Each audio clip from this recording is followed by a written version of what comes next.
Y ya damos paso a la siguiente parte del programa, la siguiente parte de la sesión de hoy, que es la presentación de experiencias. David, si te parece, te cedo a ti la palabra. Venga, sí. Muy bien, buenas tardes a todos.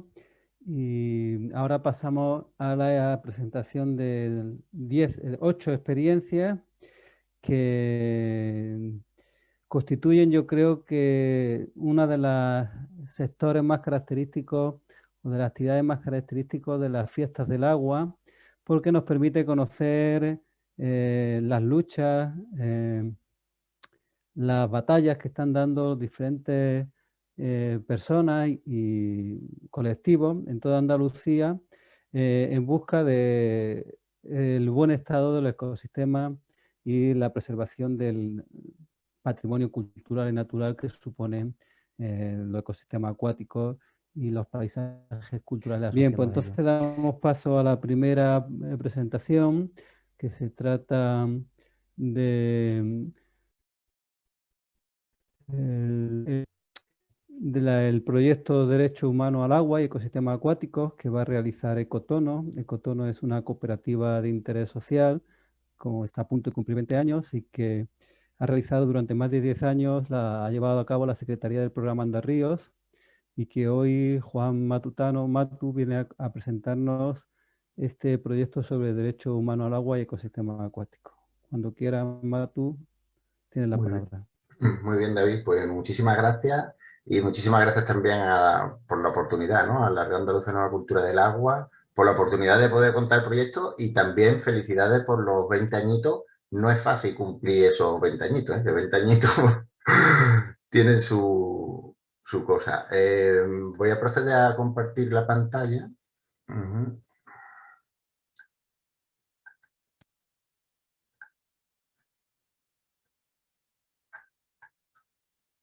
Vamos a ver. No sé si se ve ahí. Bueno, lo primero, decir que aunque somos una cooperativa muchas veces suena pues, a cooperativas agrícolas, somos una cooperativa de trabajo asociado de interés social y somos muy, muy pequeñitos. Hemos estado 3, 4 trabajadores, dependiendo de, alguna vez 5, dependiendo pues de la época, ¿no? Y de los años, ¿no? De los años mejores o peores, ¿no? Bueno, la página web la tenéis ahí, el proyecto tiene un nombre muy largo, el proyecto del que os quería hablar, pero se llama Derecho Humano al Agua y Ecosistema Acuático, diseñando estrategias de incidencia desde Andalucía, y ha sido financiado por la Junta de Andalucía, en concreto por la Agencia de Cooperación, ¿no? Al Desarrollo, por la ACI, ¿no? Y bueno, quería dar las gracias, que también está, porque es un proyecto que yo voy a contar, pero he estado apoyado a muerte por Mariajo, que es mi compañera, ¿no? De Ecotono, que está por aquí en la retaguardia, en la parte técnica, que mañana estará también en la retaguardia, en el programa de radio por la mañana, en Radio La Vide, ¿no? Y bueno, ¿qué viene? Como ha dicho David también, hemos tenido la suerte de trabajar en un proyecto tan bonito como Andarríos, ¿no? En el que, bueno, que era además mucho de campo y de diagnóstico participativo de ecosistemas fluviales. Fundamentalmente ríos, pero también había ramblas, arroyos, etcétera, ¿no?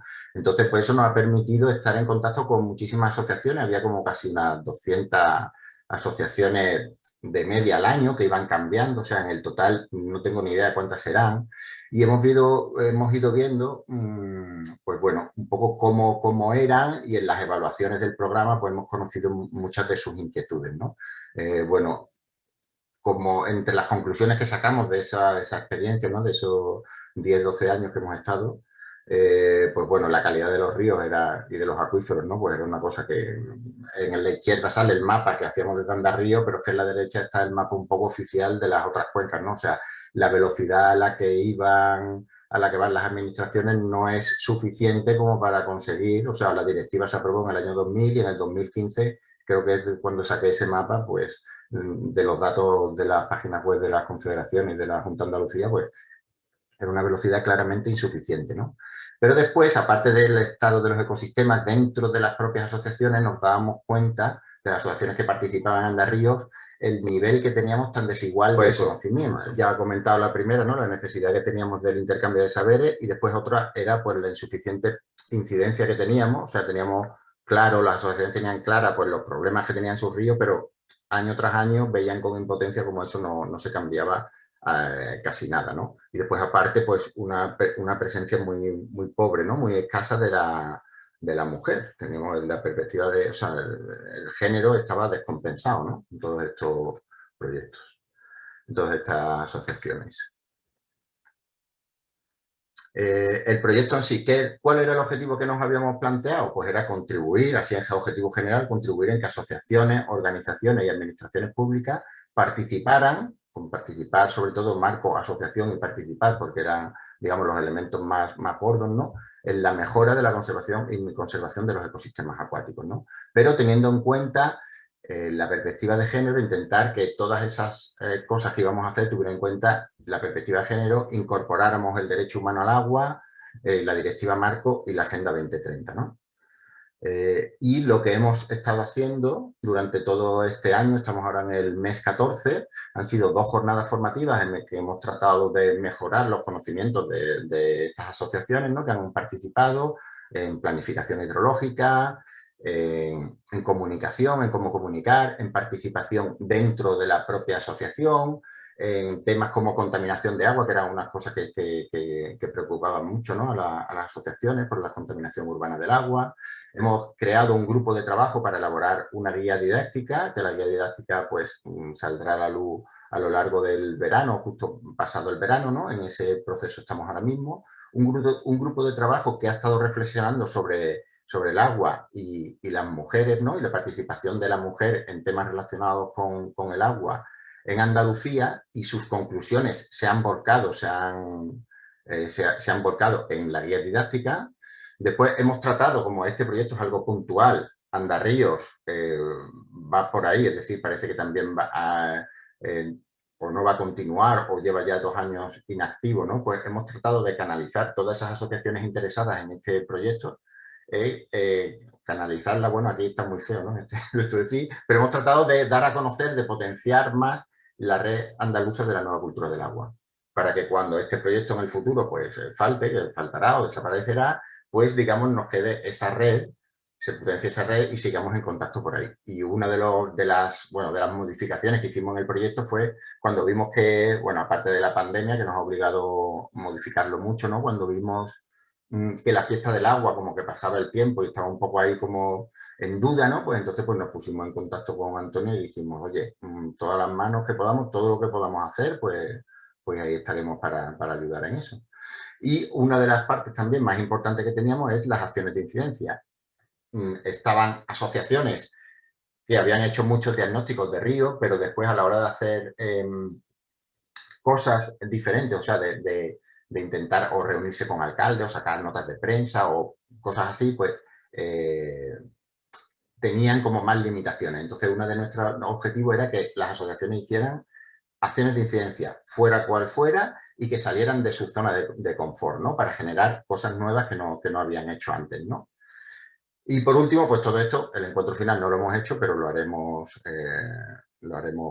cuando termine todo en septiembre, a mitad de septiembre, así que os invitaremos a todos y a todas. Esto es básicamente lo que ha sido, pues, en la parte de acciones de incidencia, tuvimos 2 jornadas formativas, en la que también tratamos género, también tratamos contaminación, también tratamos el agua como derecho humano, ¿no? Después, una vez que habíamos tratado esa formación, muchas de las asociaciones se lanzaron a realizar una acción de incidencia o varias, también han hecho alegaciones a los esquemas de provisionales de temas importantes, ¿no? Y, por último, pues esto digamos, nos contarían todo esto, ¿no? En el encuentro, nos lo contaríamos, ¿no? En el encuentro final. Y nosotros lo hemos estado intentando, acompañando, dinamizando y animando en todo este proceso, ¿no? Cuando hablamos de acciones de incidencia es algo muy amplio, ahí entran alegaciones, reuniones, todo, campañas de comunicación, programas de educación ambiental, que también hemos dado formación de eso, notas de prensa, en fin, de todo, ¿no? Y un poco lo que es, bueno, estos son los datos sin tener en cuenta las acciones de incidencia, solo cuando estaban terminadas las jornadas formativas, que no se han actualizado, y hemos tenido como 73 entidades interesadas y adscritas al proyecto que después han ido participando de una u otra manera en él, ¿no? Más activamente o menos activamente, con 127 personas, 65 mujeres y 62 hombres, ¿no? para las personas que queráis tener más información, pues en la web cotonorred.es/agua, pues ahí lo tenéis. Y está un poco separado todo lo que hemos hecho, ¿no? Y por último, bueno, también dentro de la web pues tenemos el mapa de entidades que se ve un poquito por el territorio donde nos hemos estado moviendo, y si pinchas en cada uno de los iconitos pues te sale pues la asociación y un poco a dónde pertenece, a qué demarcación y lo que han hecho, ¿no? De acción de incidencia o lo que planteaban hacer, ¿no? Bueno, este es nuestro contacto, que ahora os lo dejo en el chat.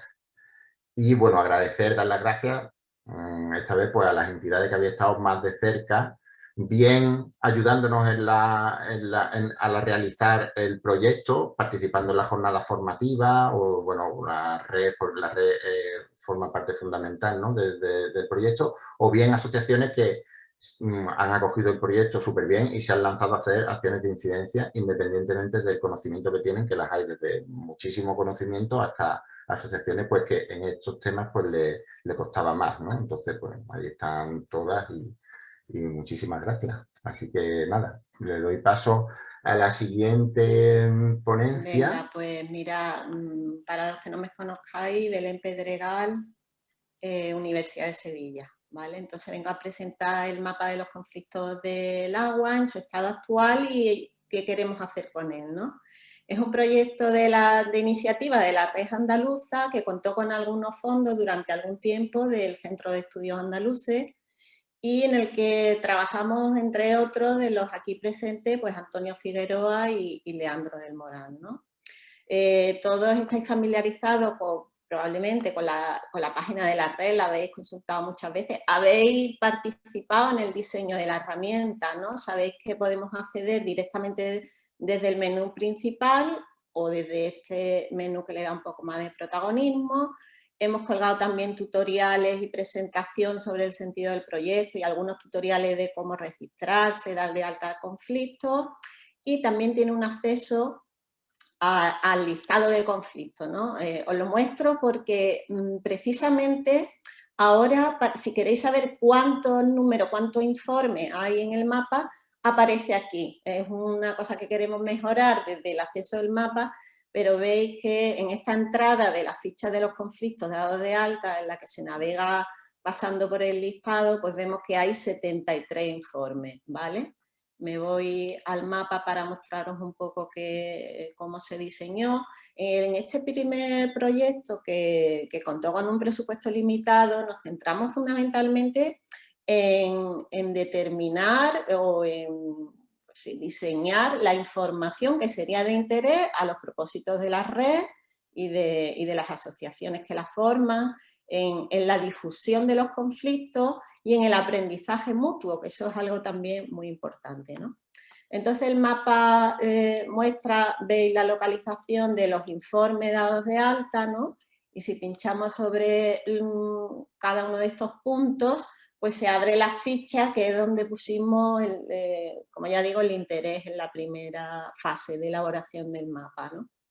De esta ficha no voy a entrar en detalle, pero sí quiero destacar una cosa. La ficha tiene un gran potencial, sobre todo en lo que se refiere a la capacidad de compartir información gráfica y documental, ¿eh? Entonces, para difundir el conflicto de que se trate, pues vemos que hay fotografías, vídeos, por supuesto la localización, la descripción que se hace de los movimientos, porque todo conflicto lo identificamos porque ha habido algún tipo de movilización o algún tipo de organización por parte de asociaciones, ¿no? Entonces, bueno, y otros campos sobre la intensidad, los actores que participan,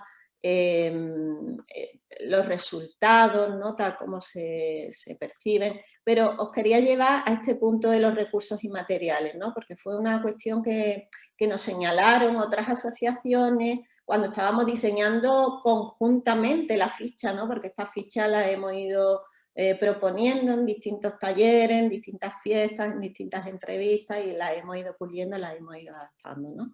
Pero que os quería decir que con ese objetivo de conocimiento y aprendizaje mutuo, pues le dimos también importancia a este apartado de los recursos materiales o la legislación, los antecedentes que hay para precisamente aprender unas luchas de otras, ¿no? La referencia bibliográfica, etcétera. Actualmente en el mapa se navega prácticamente pues, a través del zoom, del acercamiento y del conocimiento del territorio, y la única función de consulta que hemos podido desarrollar con el presupuesto que teníamos, pues precisamente de una de las informaciones que consideramos más relevante en la ficha, ¿no? Que es el origen del conflicto, ¿no? Lo que llamamos la tipología del conflicto. Prácticamente esta es la consulta que podemos hacer, ver que nos muestre en el mapa cuáles son las que en origen está la contaminación por vertidos urbanos, vertederos, instalaciones, etcétera, extracciones significativas. Todas estas categorías las trabajamos bastante con las aportaciones de la red andaluza y de las entrevistas que hicimos, y además adaptándonos un poco al lenguaje y a la norma y a la directiva marco del agua, ¿no? Como os decía antes, también tenéis aquí tutoriales de cómo crear informes, registrarse, etcétera. ¿Qué le falta a este mapa? Pues mira, le faltan las funciones de consulta de la información y alguna función que sea de estadística básica, que nos haga un recuento de los casos, ¿no? Por ejemplo, aquí, pues a la vez que seleccionamos los casos de contaminación o de extracción, que nos dijera cuántos informes hay, eso es básico, no lo pudimos desarrollar, ¿no? Otra función que les falta es una localización básica, ¿no? Por ejemplo, si yo quiero saber si hay un informe sobre el arroyo Almonazar, porque son nuestros anfitriones, no tengo aquí una lupa que yo ponga Almonazar, tengo que saber dónde está y entonces irme, localizarlo, buscarse que está en la rinconada y bueno, pincho la ficha y efectivamente tiene una ficha muy completa. Localización de búsqueda y de consulta a la información, básicamente, ¿no? Eso lo queremos desarrollar. También hemos tenido un problema desde los inicios. Voy a mover esta ventana porque a ver dónde la coloco ahí. En el mapa, al principio añadimos también más capas de información de interés, no lo pediste, y algunos en los talleres que celebramos, por ejemplo, una capa de información sobre la red de espacios protegidos, red de espacios naturales protegidos. La teníamos. También sobre el estado de las masas de agua. La teníamos. ¿Qué es lo que pasa? Que la obsolescencia programada en la informática ya sabéis que viene por el software, no por el hardware. Entonces, se actualiza el servidor de la capa que la cogíamos de la Junta de Andalucía, de la Agencia de Medio Ambiente, y deja de funcionar de pronto. De un día para otro deja de funcionar.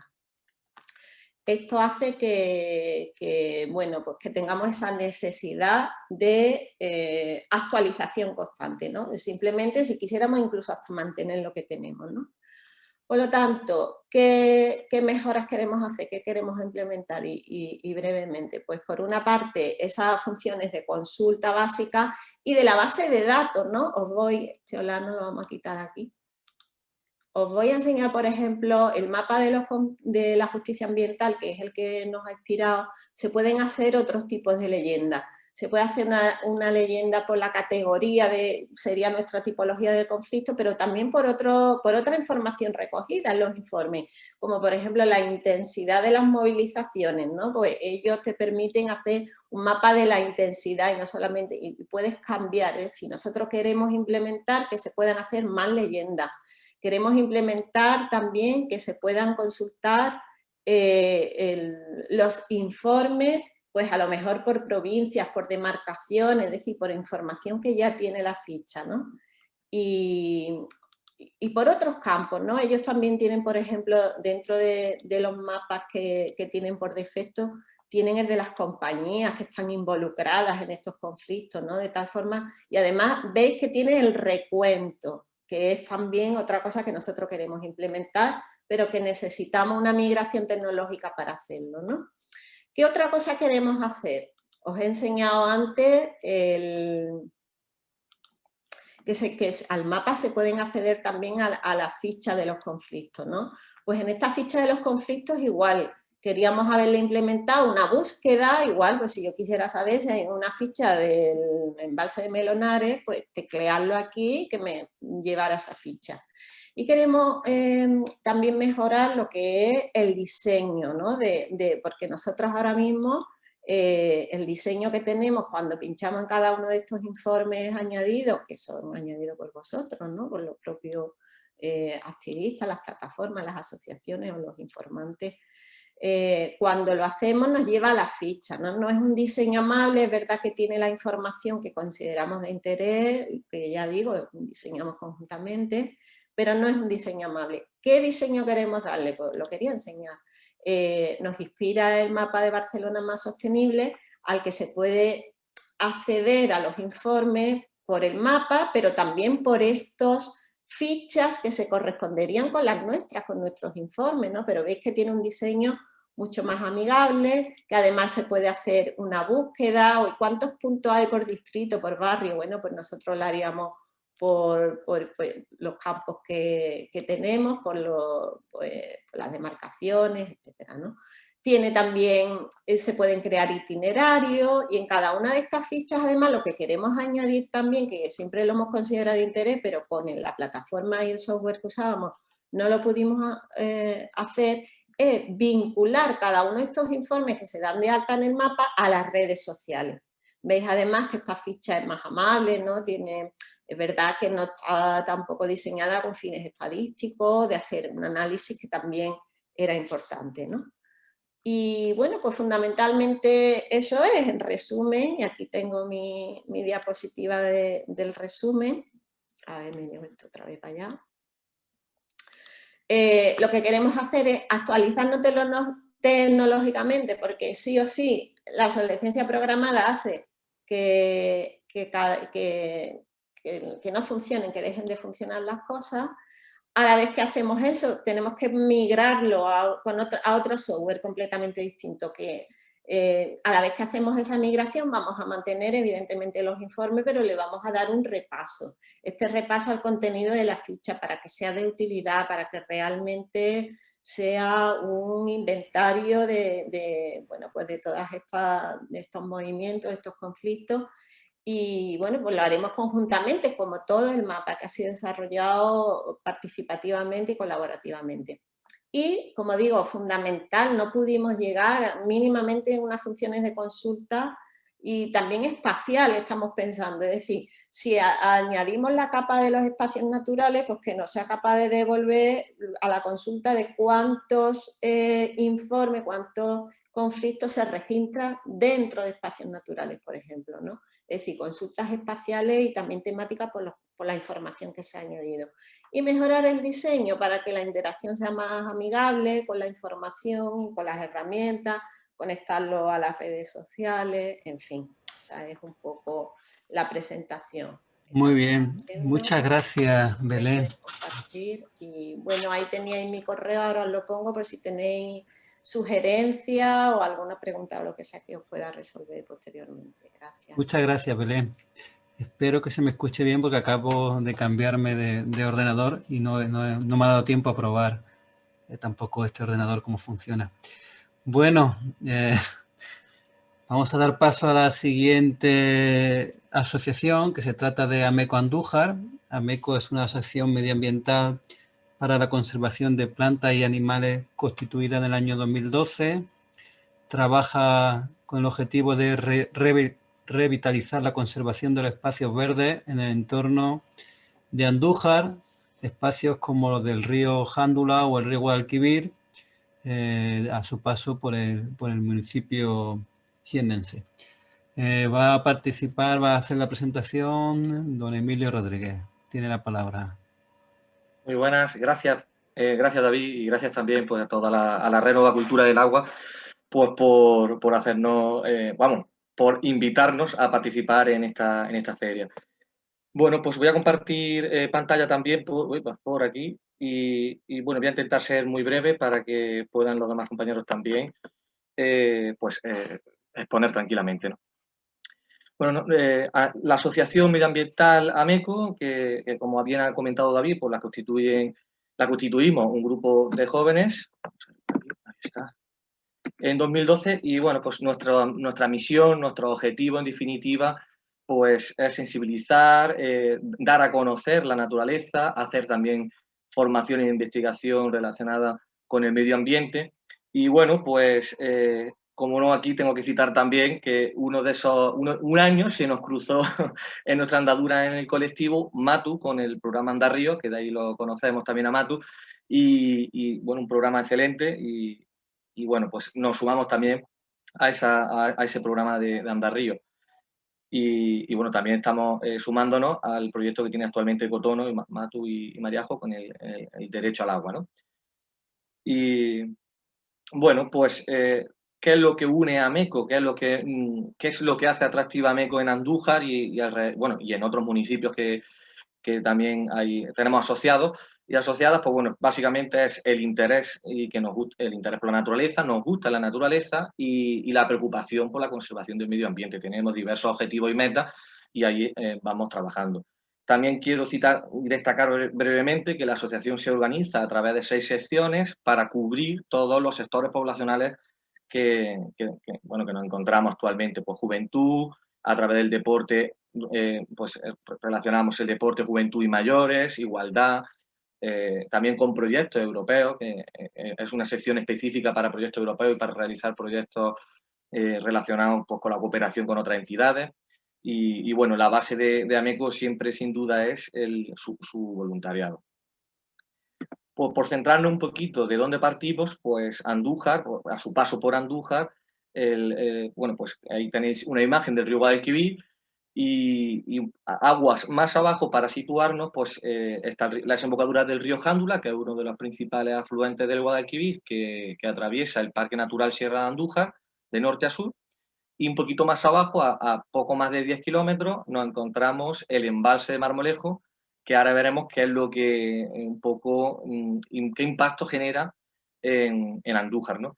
Y bueno, en definitiva comentar, pues, por ejemplo, el impacto que se está denunciado y la misma Confederación, pues bueno, retiró esos escombros y retiró esos residuos. Vamos a ver. Aquí estamos. Pues partimos, como he dicho, de un río Guadalquivir en un tramo medio, pues con una clarísima invasión de su dominio público hidráulico y sus zonas de inundación. Esto, para situarnos en el origen del problema, esto sería el núcleo poblacional, el núcleo urbano de Andújar, ahí vemos el Guadalquivir y la autovía A4, la autovía del sur, y bueno, vemos aquí, aquí está, que, pues bueno, un poco por resumirlo y no haber descargado toda la fotografía de ortofotos de los años anteriores, de las décadas anteriores, pues bueno, aquí tenemos un polideportivo, el polideportivo de Andújar, tenemos una serie de pequeños polígonos industriales, prácticamente, como vemos, al lado del río, igual que este gran conjunto de industria, que se asentó más o menos en la década de los 80, y bueno, pues cuando se invade la zona de inundación y el dominio público hidráulico de nuestros ríos, pues lo que ya todo el mundo conocemos, pues que vienen las inundaciones y generan un impacto social, económico y natural. Solución que se impuso en ese sentido en Andújar, pues esta franja amarilla es una mota que se levantó de protección para evitar que el agua entrara a la ciudad. Igualmente, en los años 60, aquí hay otra mota ya de piedra que se aprovechó construyendo un parque y demás, pero bueno, esa, por ejemplo, actualmente no afectaría. Y ahí vemos la mota que sí se construyó hace un poquito más de 10 años y lo único que está bordeando es intentando proteger la población de Andújar a través del río y el arroyo Mestanza, que está al norte. Perdona, que se me ha pasado. La autovía ya hace también como un muro de contención para evitar que el río que viene por aquí, por la agua arriba, pues inunde el casco urbano de la zona sur de Andújar. Estos pantallazos que hemos descargado, pues básicamente es el periodo de retorno, ¿no? Exactamente el periodo de retorno que tendría el río Guadalquivir a 10 años, ¿no? En una inundación. Pues bueno, esta zona ya de aquí ya son huertas actualmente, son huertas, casitas rurales y demás, pues como en 2010, en 2013, que ahora os mostraré algunas fotografías, pues se verían prácticamente afectadas. A los 100 años, pues veríamos, o sea, en el periodo de retorno de 100 años, pues veríamos como el arroyo Mestanza, que por aquí es donde se ve esa línea, ahí está referenciado, está soterrado por Andújar y posteriormente desemboca luego aquí en el Guadalquivir. También bueno, pues ha sido objeto de obras, de canalizaciones, y al final pues se ha demostrado y se está demostrando que no sirve para nada ese tipo de infraestructura. Es decir, en vez de integrar el arroyo y haberlo naturalizado, pues lo que han hecho ha sido pues cargárselo literalmente. Y bueno, el eje principal del cauce del río que va por aquí, pues nos está diciendo por dónde va las posibles inundaciones. Y ya esta sería para 500 años. Aquí lo que nos gusta destacar, lo que nos gusta desde el colectivo Ameco, reseñar, pues para empezar, que los dos puentes que hay en Andújar, que sería el puente romano, que ahora lo voy a enseñar, y el puente de la autovía, pues básicamente quedarían sepultados, por decirlo así, en una inundación grande. El río se va acolmatando año tras año debido pues, claramente a las malas prácticas y a la mala conservación de la agricultura, y también por parte de la administración de la conservación de los cauces, arroyos y afluentes del río Guadalquivir a lo largo de toda su margen, ¿no? Tanto río arriba como en Mengibar, que tendríamos el Guadalimar, y río aguas abajo de Andújar, el Jándula, el Yegua y demás. Consecuencias por las que estaba comentando. En Ameco estamos muy preocupados y estamos viendo cómo también se está haciendo cierto uso indebido de esta imagen. Esto fue en 2010, cómo llegó a la piscina cubierta que está en el polideportivo que he comentado. Esto, por ejemplo, son las zonas de huertas, que es que no hace falta esperarse 100 años en ese sentido, ni hace falta hacer... vamos, que está clarísimo. Los actuales estudios ya nos están diciendo que la mota de protección no serviría, no es útil, y el río cada día está más acolmatado. Es decir, que conforme se va acolmatando el río, la propuesta de solución es elevar las motas, cosa que no tiene sentido. Y en 2013, pues ahí estamos viendo la autovía, que también pues, se vio afectada por las inundaciones. Y aquí estamos viendo a Andújar al fondo. Está el polígono industrial que he comentado anteriormente, y aquí a la izquierda está el polideportivo y el puente romano, que bueno, pues en un periodo ya de inundación, también fue en 2010, en un periodo pues, de una inundación importante. Las reivindicaciones de Ameco pues son claras, ¿no? Porque ya empezó a hablarse en 2010 de intervención en el río, intervención en el cauce, y luego pues la dejadez también por parte de la administración pública en general, a toda la escala, pues veíamos que no se proponían soluciones. Pues convocamos una manifestación que, para la apatía que hay ciudadana para la movilización, pues nos gustó los resultados, porque la verdad que hubo una participación interesante. Posteriormente hicimos una recogida de firmas y que se presentaron tanto en el Ayuntamiento de Andújar como a Confederación, con la idea de que las propuestas que se vayan a ejecutar o que se puedan ejecutar para evitar las inundaciones pasen no por una canalización extrema del cauce, sino por una naturalización y una reconstrucción, una recuperación de la ribera del río, porque otra cosa que percibimos es que no había una ribera, vamos, estaba totalmente desaparecida en gran parte de los tramos del río. Por otro lado, pues desde la asociación, por la parte técnica que contamos con el colectivo, ambientólogos, biólogos, ingenieros, pues realizamos un estudio, que ahora posteriormente lo citaré, el estudio, en qué resultados nos arrojaron en esos años. Y por otro lado, pues para que la ciudadanía no esté de espaldas al río, porque siempre se ha visto en esa década, desde los 80, la década de los 90, se ha visto el río como un desagüe, como para echar ahí toda la porquería, todo lo que sobra, los vertederos de la industria, etcétera. Pues bueno, pues eso actualmente ya, afortunadamente, cada día la ciudadanía de Andújar y comarca pues está viendo que es un error darle la espalda al río, y lo que hay que integrarlo de una forma naturalizada y aprovecharlo como recurso de educación ambiental, aprovecharlo para pues generar economía, desarrollo y sobre todo siempre con la base de, pues, de la sostenibilidad ambiental, no canalizarlo, ¿no? Este es el estudio que había comentado y se analizaron cerca de 20 kilómetros de río, desde una pedanía que hay otro pequeño embalse, o un azud, mejor dicho, desde una pedanía de Los Villares, de Andújar, hasta la desembocadura del Jándula, del afluente, pues analizamos con esos parámetros el río y nos daba pues, unos índices pues, bueno, de vida acuática penosos, prácticamente con especies alóctonas y exóticas y invasoras, y luego por otro lado pues que estábamos viendo que había una fuerte erosión en varios de sus tramos a lo largo del río y bueno, pues hicimos una matriz de impacto ambiental para demostrarle a la administración local y a la confederación, evidentemente, bueno, pues son datos que lo tomábamos desde nuestro colectivo, pues con una matriz de impacto ambiental para decir que, para demostrarle o visualizar de lo que estábamos hablando, que no era algo que no estábamos inventando, ni bueno, que había que llegar a la ciudadanía y había que llegar a la administración, ¿no?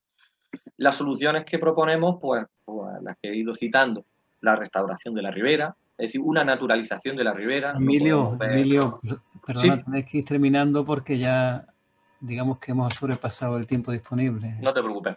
Pues esta es la última diapositiva. Básicamente, pues estas son las soluciones que enmarcamos y bueno, la he citado anteriormente respecto a la presentación. Y nada, muchas gracias. Por un lado... Bueno, pues ahora sería el momento, perdón, de la asociación La Carpa, pero no sé si están o no. ¿No está la asociación La Carpa? Bueno, pues entonces pasamos a la asociación Río Limpio de Trebujena. Se trata de una asociación que, como la mayoría de las asociaciones, surge por un estado de descontento sobre precisamente, y valga la redundancia, el estado de abandono y dejadez que presenta las marismas y la margen izquierda del Guadalquivir. Llevan trabajando desde 2011 y organizando jornadas de limpieza, charlas, exposiciones, salida de campo. Así que vamos a darle paso a José Núñez Cabra, que nos presente la labor que van realizando en el tramo final del Guadalquivir. Bueno, como ya me han presentado, soy Pepe Núñez, ¿no? Soy miembro de la Asociación Río Limpio. Es una asociación que, como ya han comentado, pues nace por todo ese deterioro y ese abandono que tenía la margen izquierda del río Guadalquivir, ¿no? Vamos a empezar un poco a ubicarnos dónde está Trebujena y así entenderemos un poco de la zona de la que estamos hablando, ¿no? Es en el mapa de la izquierda abajo veis el punto rojo, donde está Trebujena. Esa línea marrón es el río Guadalquivir, justo cerca de la desembocadura, a la mitad entre Sevilla y Cádiz, ¿no? Y es un pueblo pequeño que está rodeado de campiñas y un poco más alejado, a unos 5 kilómetros, ya está el río Guadalquivir. Está dentro del término municipal, el río Guadalquivir, y toda la marisma que veis en el mapa, la ortofoto grande, ¿no? La zona de enfrente del río es Betalapalma, es Doñana, es parque natural. La zona de San Lucas, que es limítrofe con el término municipal de Trebujena, también es parque natural. Y aquí queda este triángulo de marisma, que ahora veremos un poco mejor, que no tiene ninguna protección, quedó ahí como olvidado, pero bueno, que tiene una riqueza importante, ¿no?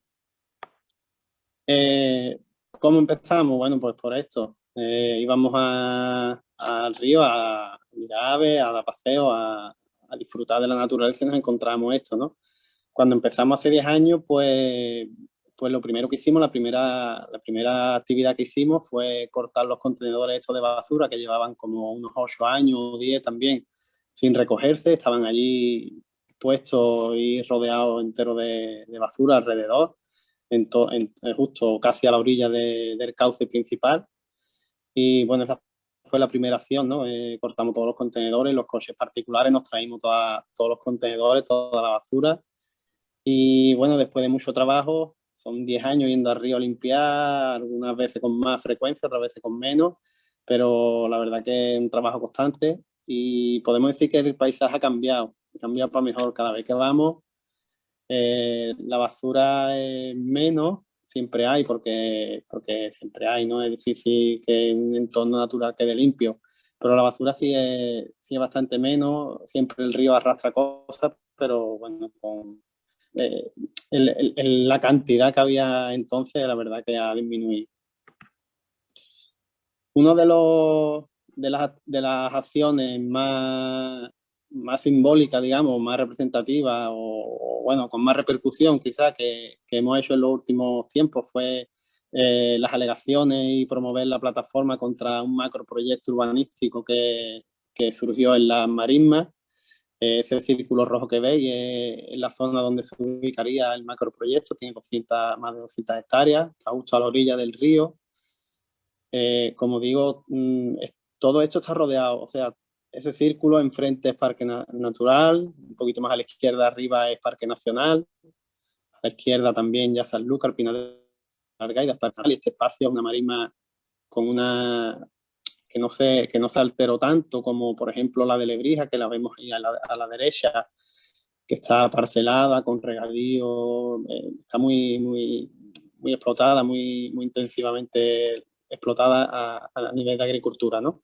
Esta marisma se desecó, hay unos canales de desecación que cuando llueve conducen el agua hasta el río, con lo cual solo queda inundada una parte del año muy concreta, cuando las precipitaciones son muy seguidas, ¿no? Bueno, las acciones nuestras fueron principalmente contra el macroproyecto hace 2 años que intentaron volver a poner reactivar el proyecto desde el PGO de Trebujena, modificándolo, y ahí en esa modificación aprovechamos y se hicieron alegaciones, se hicieron un montón de alegaciones, contactamos con todas las entidades pues que tenían más conocimiento en estos temas, ¿no? Nosotros éramos una asociación pequeña, bueno, lo seguimos siendo, pero bueno, nos ayudaron mucho, trabajamos mucho, fue un proceso de aprendizaje muy importante y bueno, nada más que tenemos palabras de agradecimiento, ¿no? Tanto a Ecologista Nación, WWF, SEO, Wildlife, Salarte, bueno, y todos los colectivos así sociales y entidades sin ánimo de lucro de Trebujena también se pusieron manos a la obra, creamos la plataforma y todavía estamos ahí luchando con este proyecto que todavía no ha llegado a ningún puerto, ni así ni a no. Hicimos una jornada de información también que por cierto vino Leandro, ¿no? Dio una ponencia en la jornada y a partir de ahí surgieron nuevos proyectos que ahora voy mencionando. En la actualidad, pues seguimos haciendo la jornada de limpieza, seguimos en actividades en los coles, intentamos ir a los colegios una vez al año, hay 2 colegios y 2 institutos en el pueblo y siempre intentamos ir a hacer alguna actividad. Este año hemos hecho un concurso de dibujo y hemos regalado árboles, ¿no? a los coles y a los que han participado en el concurso y han ganado, claro. Luego hemos participado activamente en la película Horizontes de Agua, por ahora es un cortometraje, la intención es que sea una película documental, es sobre la marisma de Trebujena, la está grabando Antonio López, un chico de Sanlúcar de la Sociedad Gaditana de Historia Natural, y Río Limpio hemos estado siempre ahí con él desde el principio. Y antes decía lo de la jornada de información, esto nació ahí en la jornada de información. Él quería ayudar a la lucha, ¿no? contra el macroproyecto, a que se defendiera la marisma y no se construyera eso, y su manera de aportar pues fue intentar grabar una película documental que está en proceso, y precisamente el fin de semana pasado se estrenó el cortometraje aquí en Trebujena, fue la primera vez que se emitía en público, una aceptación muy bonita, ¿no? La gente se emocionó mucho porque hay unos testimonios de antiguos riacheros, que son la gente que pescaba en el río antes, y bueno, gente que vivía allí, que nació allí a la orilla del río, y bueno, fue un fin de semana muy emotivo. A partir de aquí, a partir del documental, también ha salido un proyecto más ambicioso de investigación y de estudio de la marisma. Se está haciendo un inventario por parte de la Sociedad Gaditana de Historia Natural de fauna y flora. Y bueno, la intención de esto es poner en valor la marisma, que se conozca y ya muy ambicioso, pues que el proyecto no se lleve a cabo y que al final la marisma de Trebujena forme parte también de alguna figura de protección, ¿no? Para que un ejemplo muy gráfico es como si a una pizza, toda la pizza fuera un parque natural o parque nacional, le quitamos una cuña, pues esa sería Trebujena. Esa cuña que queda sin protección es Trebujena, ¿no? Está toda rodeada de parque nacional y natural. Otras actividades también que estamos haciendo y que hemos hecho recientemente con los compañeros de ADICA y ecologistas de San Lucas, pues son rutas por los paisajes de Trebujena. En este caso fuimos a las viñas, a los viñedos. Y bueno, próximamente tenemos también en el río, el domingo, la actividad que vamos a hacer por la fiesta del agua es una actividad por el río, un paseo guiado por la orilla del río, ¿no? A pie. Y ya para terminar, digamos, en este resumen de actividades, pues estamos participando activamente en el Censo Nacional de la Alzacola Rojizo, ¿no? La alzacola es un pajarito de los viñedos y Trebujena está rodeada de viñedos y luego de marisma, ¿no? Entonces los viñedos, pues la población de alzacola es bastante alta, hay una densidad muy importante de alzacola rojizo y este año pues vamos a intentar meter los datos en el censo nacional, ¿no? También por ver si la especie pues sube de catalogación, un poco por proteger sobre todo el hábitat, ¿no? de la alzacola rojiza. Bueno, y yo he sido muy breve, voy a ser muy breve. Y ya para terminar, pues quería poner una foto de un compañero, Juan de Andrade, fotógrafo de naturaleza. Y bueno, termina con una puesta de sol, ¿no? de la marisma de Trebujena y agradeciendo a la Red de Nueva Cultura del Agua y a Juan Matutano por haber contado con nosotros y a Ecotón, ¿no? Y nada, muchas gracias. Muchas gracias a ti, José, por haberte adaptado perfectamente al tiempo y por habernos hecho esta propuesta de conservación de uno de los sectores de la marisma menos conocidos quizás y que estamos de acuerdo todos que merece una buena figura de protección.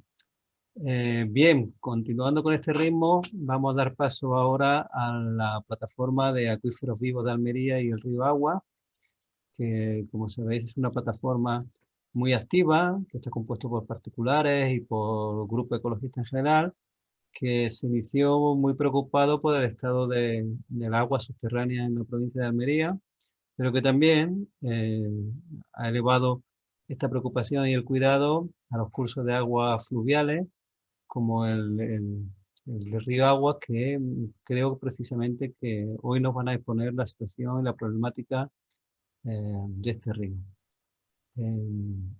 Desconozco quién va a ser la persona que va a intervenir, pero le doy paso Voy a ya. intervenir yo. Muy bien.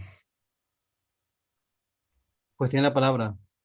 Hola, buenas tardes. Soy Lucía Acuña, la secretaria de Acuíferos Vivos, y matizar que Río Aguas es una asociación más de la que forma Acuíferos Vivos, de la cual José María y yo somos miembros y fundadores.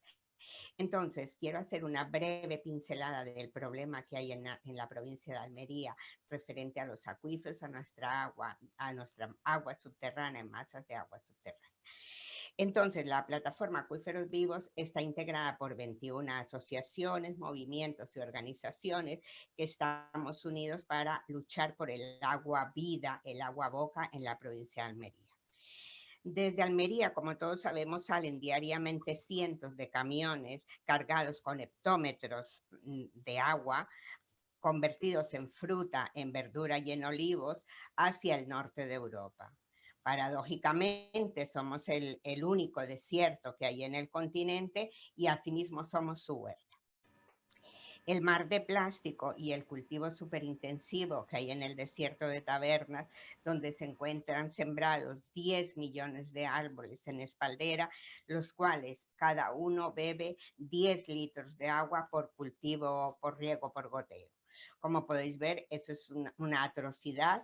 Lo que está pasando, nosotros lo denominamos ecocidio. De hecho, después vamos a visionar un vídeo, el ecocidio que hay en Río Aguas. Están esquilmando, vejando y sobreexplotando el acuífero y todo el ecosistema que lo rodea. Es un grave problema que tenemos, lo hemos llevado a la ONU, a la Unión Europea, al Consejo de las Naciones Unidas y hemos bregado muchísimo, pero es verdaderamente algo terrible lo que pasa allí.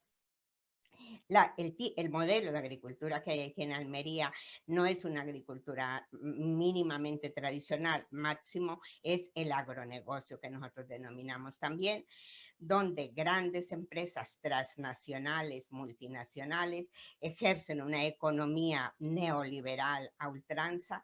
¿Y qué nos dejan en Almería? La sed de la tierra, la desertización tan tremenda que cada año se nota, la explotación y la mano de obra barata de los migrantes. Es realmente atroz todo lo que está pasando en Almería, aparte que no tenemos ríos. Cuando veo yo estas diapositivas tan preciosas con estos ríos, nosotros aquí desafortunadamente no los tenemos. Entonces, ya para terminar, no quiero profundizar más porque realmente lo que está pasando es terrible. Entonces, yo quiero hablar con nuestro presidente, el profesor José María Calaforra, que es catedrático de hidrogeología de la Universidad de Almería, y le quiero hacer dos preguntas. Una es, ¿cómo ve él, en tanto que científico y estudioso de la problemática de Almería, cómo ve o cómo encuentra el futuro de estos acuíferos, de estas masas de agua subterránea aquí en Almería? Y la segunda pregunta es si nos puede decir o anticipar un poco el futuro que tenemos ante el reto que se impone aquí en Almería en la transición hídrica justa, que como es el tema y el lema de estas jornadas que estamos haciendo. Y quiero también deciros que feliz aniversario y que tengamos otros 20 años más con muchísimos éxitos y menos luchas y que el problema pues se vaya solucionando aquí en Andalucía. Entonces te cedo la palabra, José María. Gracias, Lucía. ¿Me escucháis? Sí, sí, perfectamente. Sí. La primera pregunta es, ¿cómo ves la situación actualmente de los acuíferos en la provincia de Almería? Bueno, provincia de Almería, mira, Lucía, yo te diría que nosotros somos dentro de este conjunto de asociaciones que estamos defendiendo el agua desde el punto de vista social, patrimonial, medioambiental, etcétera. Somos un poco los subterráneos. Es decir, aquellos que no se ven, los acuíferos, las masas de agua subterráneas que ha querido llamar ahí la Junta de Andalucía últimamente. Yo cuando veo realmente esas imágenes tan maravillosas del río Guadalquivir fluyendo por Córdoba, por Sevilla y llegando a Huelva, pues digo, eso es debido a que los acuíferos están funcionando en nuestra comunidad. Pero si esos acuíferos dejan de funcionar, dejan de aportar el agua, únicamente tenemos el agua superficial que no es absolutamente nada. Si no protegemos las masas subterráneas que tenemos en Andalucía, no protegeremos nunca lo que son los ecosistemas acuáticos, que son realmente lo que vemos.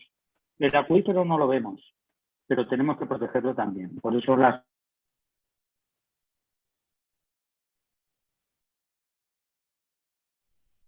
Uy, el volumen.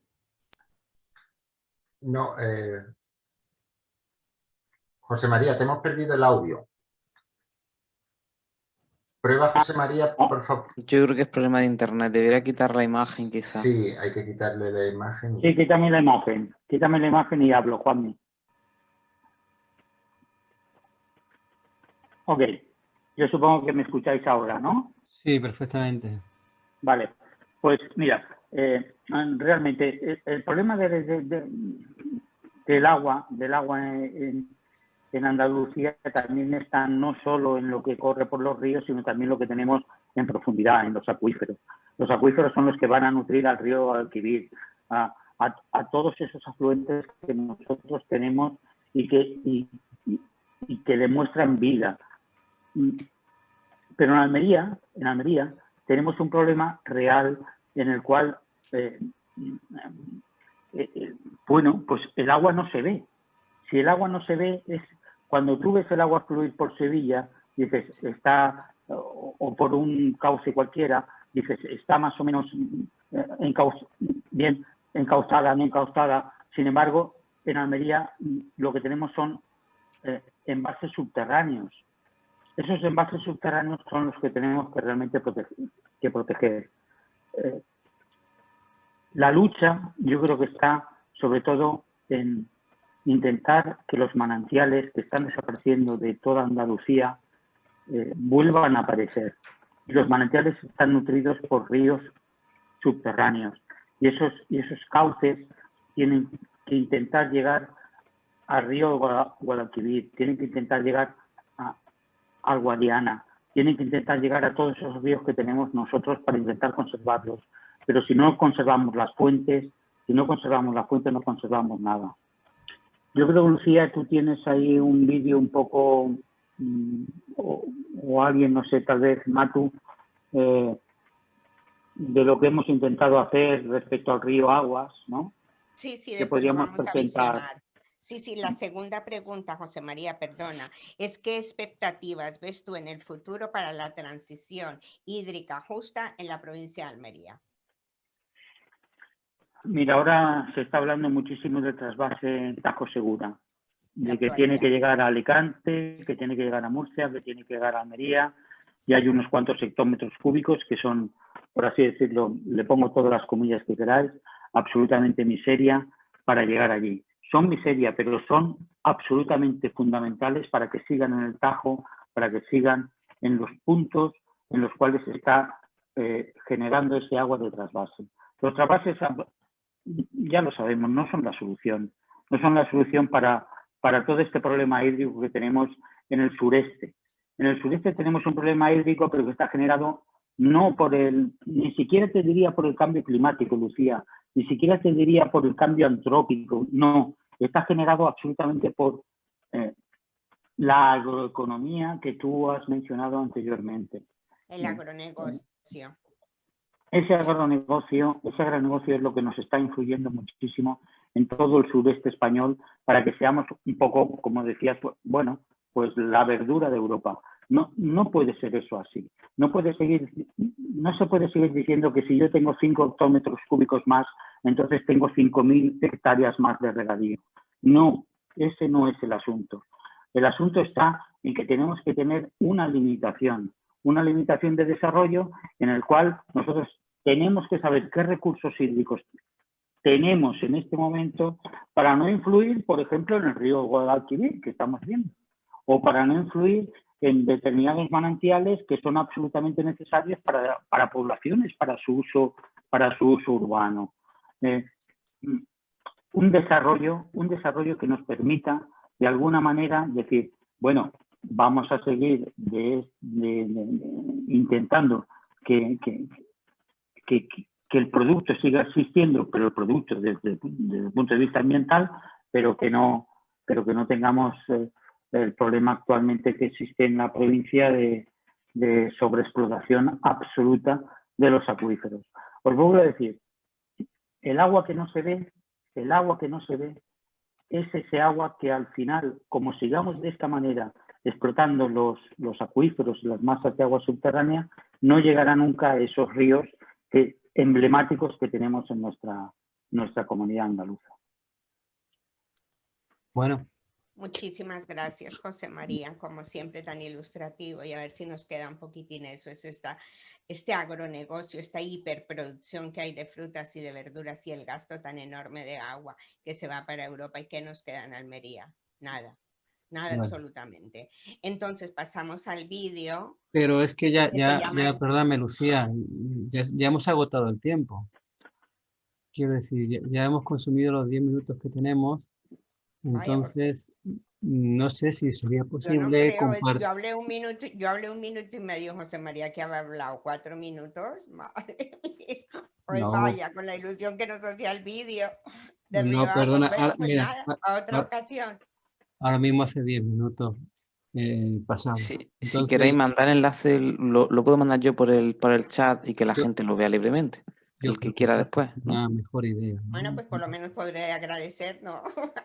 Sí, por Despedirnos, supuesto. agradecer a Ecotono Red, a la Red Andaluza Nueva Cultura del Agua, porque nos habéis permitido difundir este problema que lo estamos haciendo a nivel internacional y a nacional, ¿no? Porque ya han pasado ya los límites, y agradeceros a todos y por otros 20 años y daros un atisbo de esperanza que nosotros sí que la tenemos desde aquí de Almería, que este proceso se ha de invertir, que hemos de tener agua, que hemos de tener vida, porque nosotros luchamos por el agua vida, no el agua negocio, que es lo que se ve aquí en esta provincia. Muchas gracias. Pues muchísimas gracias a ti, Lucía, muchísimas gracias al profesor Calaforra. Evidentemente estamos de acuerdo, yo creo que la totalidad de los participantes, de que la dimensión del regadío en Almería no es sostenible y que incluso socialmente tiene muchas lagunas y que parte de esa agua que crea un negocio importante, el agua negocio, encima buena parte del beneficio económico no se queda en Almería, en Andalucía, sino que se queda por otras latitudes. Bien, el siguiente colectivo es Ecologistas en Acción y tenemos a Antonio Amarillo, que como la mayor parte de los que estamos aquí presentes sabemos es el coordinador de aguas de Ecologistas en Acción y nos viene a presentar el informe sobre el saneamiento y la depuración en Andalucía. Antonio, cuando tú quieras, tienes 10 minutos. Por favor, que alguien le dé el micrófono porque está censurado. Antonio. Antonio, ¿cuál es el apellido? Amarillo. Amarillo Sánchez. Ahora, ¿se me escucha? Perfectamente, Antonio. Buenas tardes a todas, a todos. En primer lugar, felicitar a la red por los 20 años. En segundo lugar, pues agradecer una vez más que cuente con ecologistas para, en este caso, conmigo para hablar del saneamiento de depuración. Y en tercer lugar, espero no tardar 10 minutos, sino muchísimo menos. Y si hay posibilidad de que todos veamos el vídeo de Acuíferos Vivos, con mi tiempo, pues mucho mejor. Decir que el saneamiento y la depuración es una de las campañas prioritarias de Ecologistas en Acción desde hace al menos 6 años.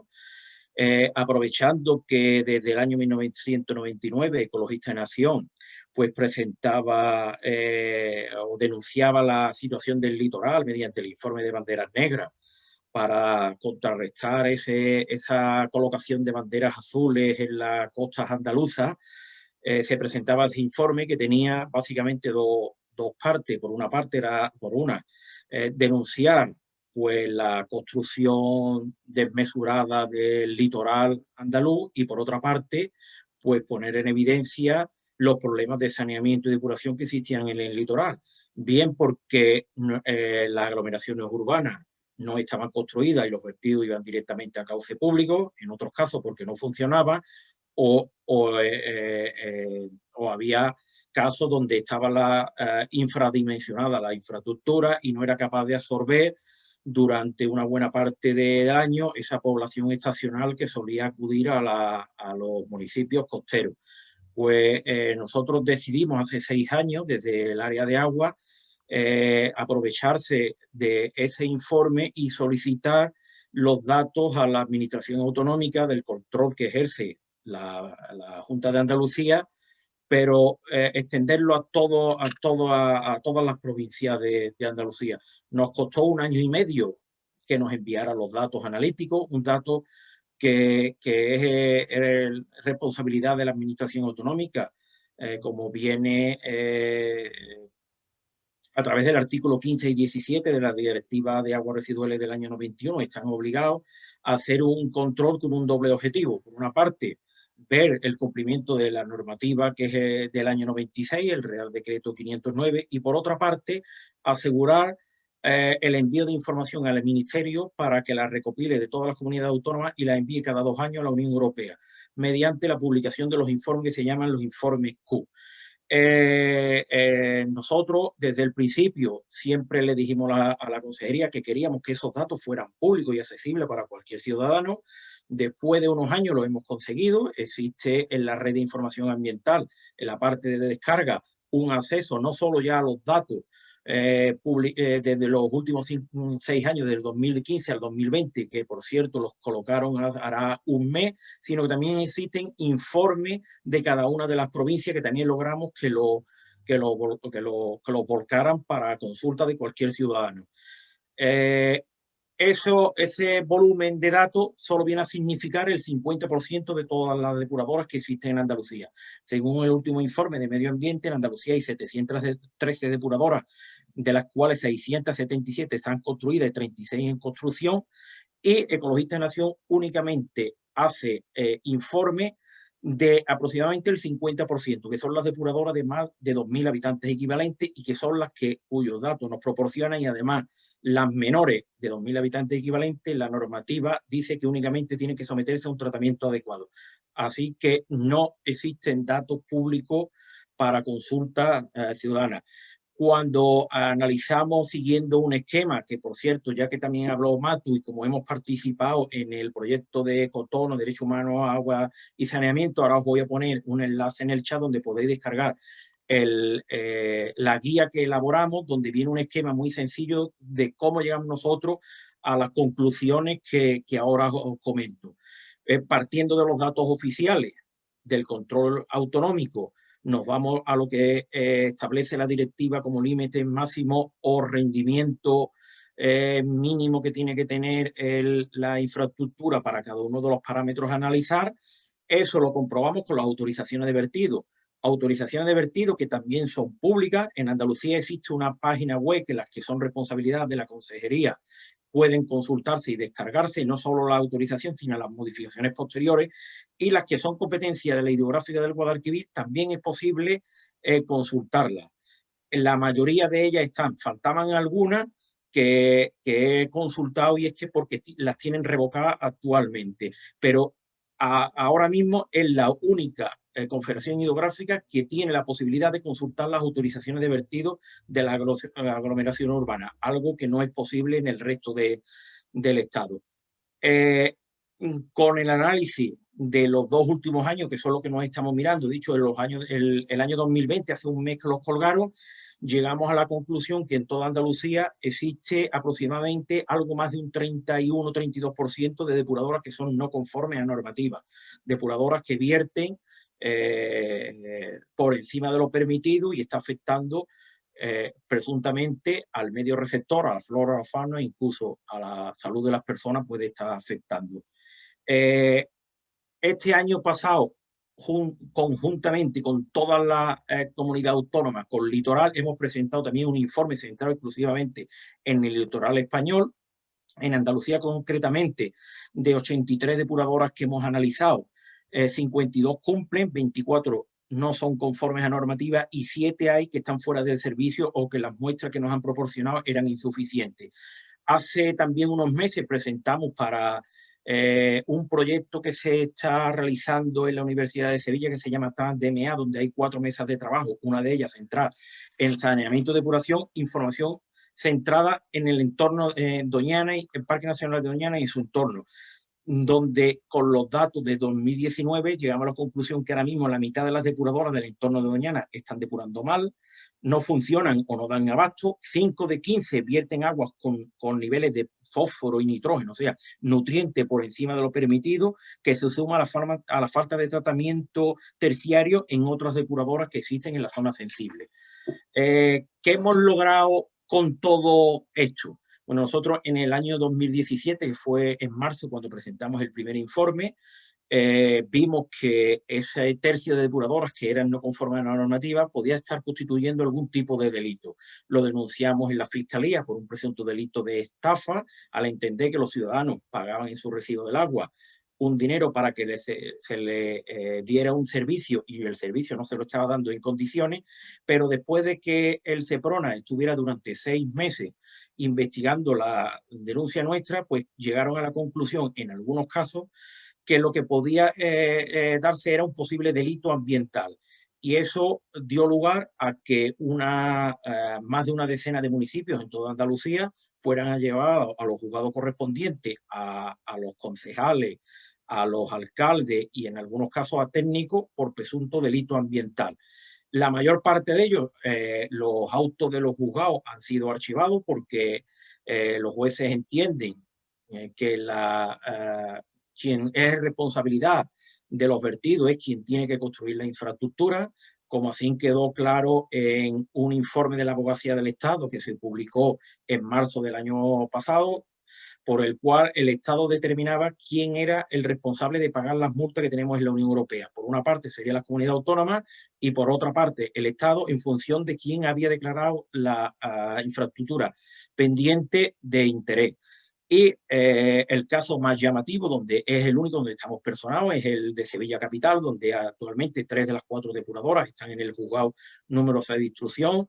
La causa es compleja, ya acumula 6 tomos y más de 4.200 páginas, y las últimas noticias que recibimos en marzo a través de la abogada y procuradora de oficio que tenemos asignada es que la Fiscalía pide el sobreseimiento de todas las personas que están declaradas como investigadas, que eran tanto personal de la propia empresa pública que gestiona el agua, como técnico de la empresa que ostenta o tiene externalizado el servicio de depuración, y también personal técnico y de la delegación territorial, porque eran las que tenían que ver sancionados los excesos de nitrógeno y fósforo, que es por lo que la Fiscalía entiende que una depuradora no puede dejar de funcionar. A los ciudadanos no se les puede decir que dejen de seguir utilizando agua y el agua se vierta.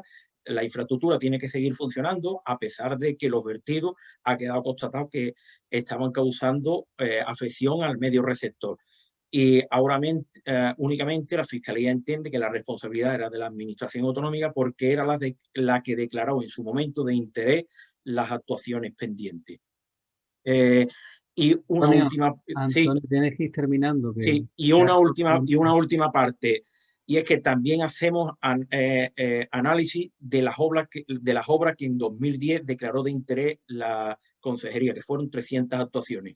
El último informe público dice que se han recaudado más de 870 millones de euros, solo se ha ejecutado el 30% y hay un 40% de actuaciones sin ejecutar. En el último año y medio hemos visto cómo la administración actual ha dado un fuerte impulso y se han licitado al menos 160 actuaciones, que es algo a lo que también estamos haciendo seguimiento. Y con esto acabo.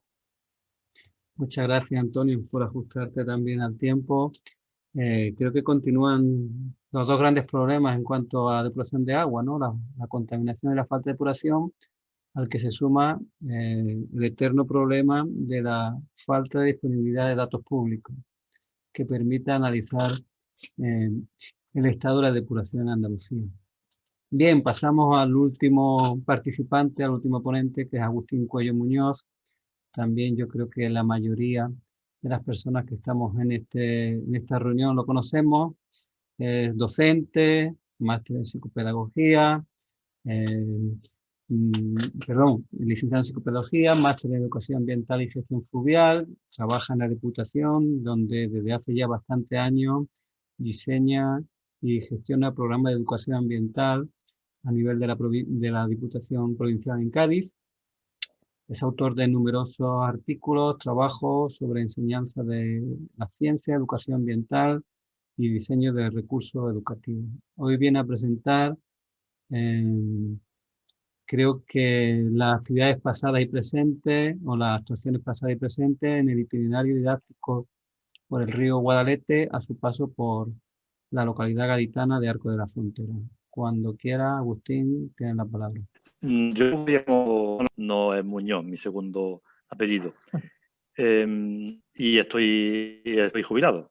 Lo que pasa es que sigo trabajando en los temas que he trabajado siempre, en el tema de educación ambiental, básicamente centrada en los ríos. Lo que os quiero comentar son hacer una reflexión sobre la utilización educativa de un río en su tramo urbano, en este caso el río Guadalete al paso del Arco de la Frontera. Ya puedes pasar.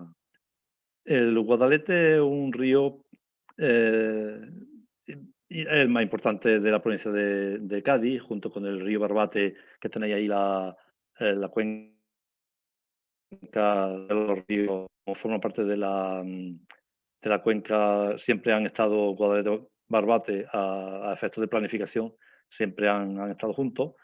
La demarcación del Guadalete es la parte norte y la sur, la cuenca o la demarcación del Barbate. Arco de la Frontera, que es la localidad en donde me voy a centrar, está, como veis, muy centrada en la provincia de Cádiz. Tiene la parte norte un embalse, el embalse de Arco, que a su vez es un complemento, embalse más al norte, que no se ve ahí, el embalse de Borno. Y como veis en esa imagen, el Guadalete, a su paso por Arco, lo que tiene son dos meandros que ciñen a la población, con unas características también geomorfológicas muy sobresalientes, como creo que vamos a ver en el río pasa, es un río que bordea a la ciudad. Hasta el mediados del siglo XX, la única parte urbana o periurbana que se acercaba al río era una zona industrial que ahora mismo está totalmente ruinosa. Una parte industrial que se dedicaba a la confección de jabones, a trabajo en el corpo, a piel, y como tal vez todas esas actividades industriales han desaparecido. Pero a su vez ha ido creciendo, a la vez que se ha abandonado toda esta zona industrial ligada con el río, ha ido creciendo la población hacia el río, una nueva barriada que es el barrio bajo. El desarrollo urbano viene por la reunión poder. Ha perdido ya ese poder de inundación de su lecho por esos embalses que os he comentado antes, el embalse de Arco y el embalse de Borno. De manera que es un río que está prácticamente domado. No obstante, en las últimas inundaciones de 2009-2010, el río volvió a inundar gran parte de esa zona. Se viene un obligado. Este río además tiene una fecha importante, que es el que ha centrado la actividad educativa, en donde yo he estado desarrollando mi trabajo en los últimos 10-15 años. Es que ha sido objeto de una intervención urbanística como muchísimos ríos en toda España. Es decir, las transformaciones fluviales, los proyectos de transformación, de regeneración, de restauración paisajística, de integración de la ciudad, todo esto entre comillas, han tenido lugar en muchísimos ríos. Bien, la potencialidad educativa de un río, que ya es muy grande, se potencia cuando estos ríos son urbanos y además están intervenidos. Porque a los elementos, a los recursos educativos naturales, se le suma que aparecen a partir de las relaciones ciudad-río. Entonces, pasar, Antonio. Y es donde quiero centrarnos. Es decir, es un río muy rico desde el punto de vista educativo, como cualquiera, pero además ha tenido una transformación importantísima. Una transformación que ha permitido acercar el río a la ciudad. La conclusión de todo lo que os quiero contar es que después de una gran inversión, después de una mejora sustancial, aunque criticable, de Guadalete a su paso por Arco, el abandono posterior ha hecho que todo lo realizado no sirva para nada. Aparte ya del abandono de los temas ambientales, es un abandono progresivo de los temas educativos. Por lo cual esa transición hidrológica, esa transición hídrica, tiene mucho de transición cultural y del paso hacia una nueva cultura del agua, tiene un problema grave cuando la educación en los ríos está Muchísimas gracias. Muchas gracias, Antonio. Muchísimas gracias, Agustín Cuello, por tu presentación y por intentar que por lo menos las ideas principales nos llegaran con claridad. es una pena tanto el abandono de la infraestructura como de la línea educativa que se había iniciado en estos ríos gaditanos. Bueno, ya hemos cumplido las presentaciones, hemos cumplido de sobra el tiempo que nos habíamos planteado, acabar a las 8, ya son las 8, casi las 8:20. No sé cómo lo veis, podemos abrir un micro turno de palabra, de preguntas, pero yo creo que el primer día, una larga semana de trabajo, no deberíamos cargar demasiado a la sesión.